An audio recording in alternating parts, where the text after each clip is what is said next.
All right, so Darington Hobson's declaring he's going to put his name out there, not going to hire an agent. I don't have any problem with that. I think he should have done that all along just to see where does he fit. You know, like a lot of the projections in the mock drafts have him anywhere from 22nd on down to a second round. But, you know, I talked to him at the ballpark and I was saying, hey, you know, everybody knows that you've declared now. And he was saying, oh, I haven't signed anything yet. I haven't signed anything yet, which was the magic word. I haven't signed anything yet. But the Lobos have called a press conference for Tuesday at 3 o'clock in which he will officially say that he's declared. Now, I guess he's got until May 8th or something like that to take his name out, and then he can come back. So, what if it goes past May 8th? I don't think you can take it out after that. I don't think. You know, yeah, there's a time where you. Yeah, there's a time limit. Time where you got to say okay. May 8th, now and that's never. it. So he's done. If he waits past then, he's a goner. So. You know, actually, it was funny. I was reading a lot of the projections lately, and reading some stuff, and the consensus on Darington Hobson seems to be that while half of the teams like him at first round and maybe lottery talent, they just haven't seen enough of him. And I think that's the reason that he should really consider coming back, because I just don't think they've seen enough of him in super competitive basketball like they were last season. Right. I think that being said, if he goes in, I think mid-first round is pie in the sky. It's not going to happen. But I think it's a realistic possibility that we could see Darington go 25th, 26th, 27th, in that range. So, I mean, still a good chunk of change with the CBA looming, so you never know. But, he hasn't signed anything yet. I think they've called a press conference tomorrow to go, April Fools, everybody, Darrington's coming back. You really do? No. I was joking. I was going to say, man, you've been drinking some of the Kool-Aid from the Guyana disaster, Jim Jones.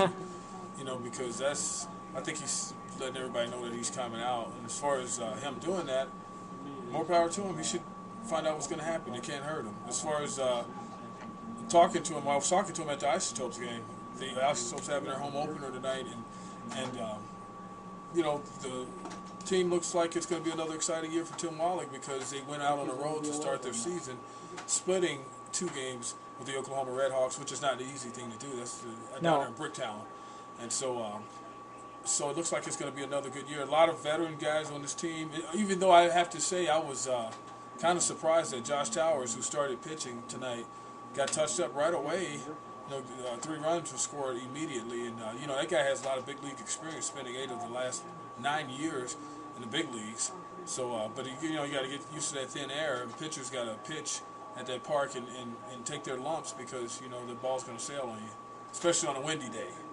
Yeah, it's great that they went out and got split, but they're setting up another disturbing trend. Isotopes last year were something like 14 and 18 in 1-run games. I think everybody expects the Isotopes to be on that level where they'll be competing for the division title, if not the division winner. But once you get into the postseason, you've got to win those 1-run games. They were 0-2 in 1-run games over that series, so that's got to hurt them a little bit. Those were games that they easily could have won, and they slipped a little bit. It's not that alarming. Like you said, it's on the road. It's Bricktown. It's a tough place to play, but that's something that they need to improve on if they want to get past the first round of the playoffs. And I honestly think that this is a team that can do that. I think they're built a little bit different. They're a little bit younger, and they're not quite playing regular season ball. I think they're playing for a championship this year, and I think they've got at least a team that puts them in consideration for that. Yeah, I like their pitching. They have enough veterans there, along with some young arms, to just get the job done. Like young arms that are good young arms.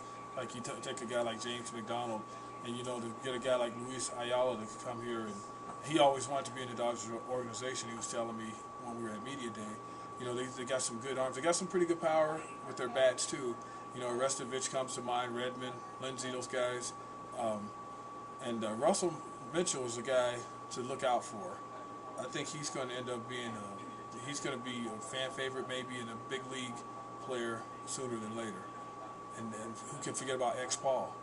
Xavier Paul playing here, and so I think I have to say that I think there's going to be a really good season. And with that said, I got to have my own good season to get out of here, because I got a lot of work to do. Okay.